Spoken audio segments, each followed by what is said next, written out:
సభకు నమస్కారం. బలపం పట్టాల్సిన చేతులు బండెడ చాకిరితో పని జీవితాలుగా నలిగిపోతున్నాయి. ఎందుకీ చిన్నారులకి శాపం? ఎన్నో కుటుంబాలలో చిన్నారులు బాల కార్మికులుగా పనిచేస్తున్నారు. దేవుడా, ఈ రోజులు నా హోటల్లో గిరాకీ బాగుండాలి, నాకు డబ్బులు బాగా రావాలి. రవి, ఓ రవి, ఇడు ఏం చేస్తుండు ఏమే? అరే రవి, ఏం చేస్తున్నావురా? టేబుల్ శుభ్రం చెయ్యి. సేటు, నాకు కొంచెం జ్వరంగా ఉంది. ఎప్పుడు చేస్తారు సేటు? సేటు, నాకు ఆకలిగా ఉంది. ఏమైనా తినడానికి ఇవ్వండి. నీ అయ్యా జీతం మాత్రమే మాట్లాడండి. తిండి కదురా, వెళ్ళుకొని చెయ్యకు. అదిగో గిరాకీ వచ్చింది. ఒరేయ్, ఒక ప్లేటు ఇడ్లీ తీసుకురా. అలాగే సార్. అయ్యో, ఛీ ఛీ, నా షర్ట్ ఛీ ఛీ, వేదవా.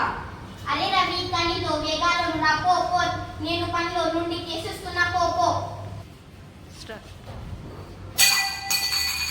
అయ్యో, అయ్యో, అంటే దొంగ మోహం దానా, ఒక పని సరిగ్గా చేసి చావకు. అయ్యో అయ్యో, ఇది సింగపూర్ నుంచి తెచ్చిన గ్లాసు, ఒక పని సరిగ్గా చెయ్యవు. తప్పైంది అమ్మగారు, క్షమించండి. ఛీ ఛీ. ఏమైంది పిల్లలు? ఏం లేదమ్మా, ఏం లేదు. అమ్మ, సేటు నన్ను పనిలో నుండి తీసేశాడమ్మా. ఎప్పుడు కొడుతూనే ఉంటాడు. నేను బడికి పోనమ్మా, బడికి పోతాను.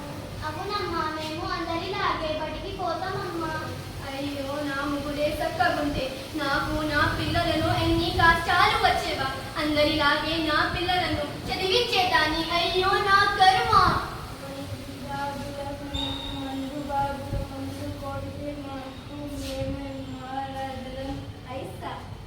మాకు ఇలా అవ్వడానికి కారణం ఎవరు? నాన్ననా, పెదరికమా, లేక సమాజమా? చెప్పమ్మా, చెప్పు. చూడండి, ఇలాంటి రవి, రాణి లాంటి పిల్లలు ఎందరో బాలకార్మికులుగా నలిగిపోతున్నారు.